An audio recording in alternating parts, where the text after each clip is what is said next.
جومات ته بې اودسه که ورځمه پروا نشته جومات ته بې اودسه که ورځمه پروا نشته او د خان ملک حجرې ته به ورځم په اوداسه کې.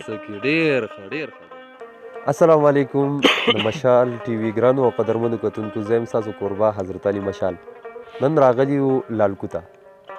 همدرد صاحب را سره ډېر وخت پس میلمه شوی دی. ستاسو کوربه نن زما سره میلمه شوی دی. نو راغلي یو لالکو ته د دې ښایسته ښایسته نظارونه هم خوندونه هم واخیستو. خو همدرد صاحب خبر شوی یم چې لکه داسې یو کلام دې په اوداسه کې لیکلی د اودس په باره کې. نو په دغه باندې خو اول څه رڼایي واچوه چې په څه دغه کې دې لیکلی او ته چې په کم وخت کې چې لیکو ته په خپله په اودس کې وې که نه وې؟ واقعي خبره یقیني ده. اوداسه خبره یقیني ده. اوداسه خبره یقیني ده. خو اوس دې کې لږ شکي یم چې په اودس کې لکه بې اودسه مې لیکلی دی، خو نه مینهوالو ته به خواست کومه چې که دوی اوري نو په اودس کې دې واوري.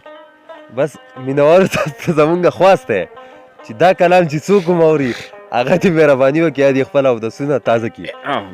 بلکل جی کلام څه په دا ډول د ډېره زیاته مهرباني حضرت علي مشال صاحب اوس مې لیکلی دی. ما خیال دویمه ورځ ده، خو دې نه به مینهوال مونږ خو ټیک ته ګپ شپ ولګو، خو مینهوال به ترې ما خیال ده که څوک پرې پوهېږي نو سبق به دې هم ووایي، ولې چې دې کې د معاشرې پوره عکاسي ده.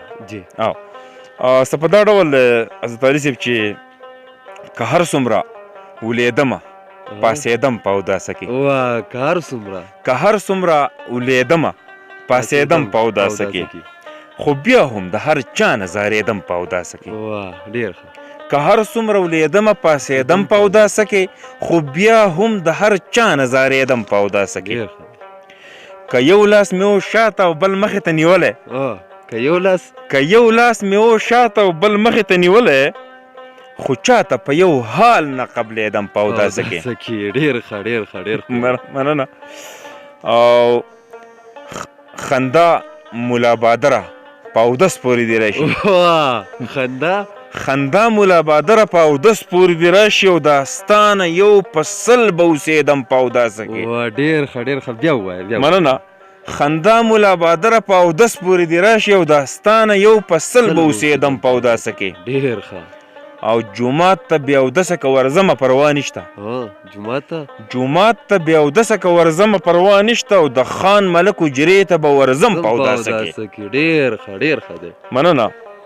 او مقطع یې څه په داسې ډول ده چې که خپل دي که پردي دي خپل دې نشو په اودس کې. که خپل دي که پردي دي خپل دې نشو په اودس کې. او همدرد د هیڅ چا نه خپلېدم په اوداسه کې.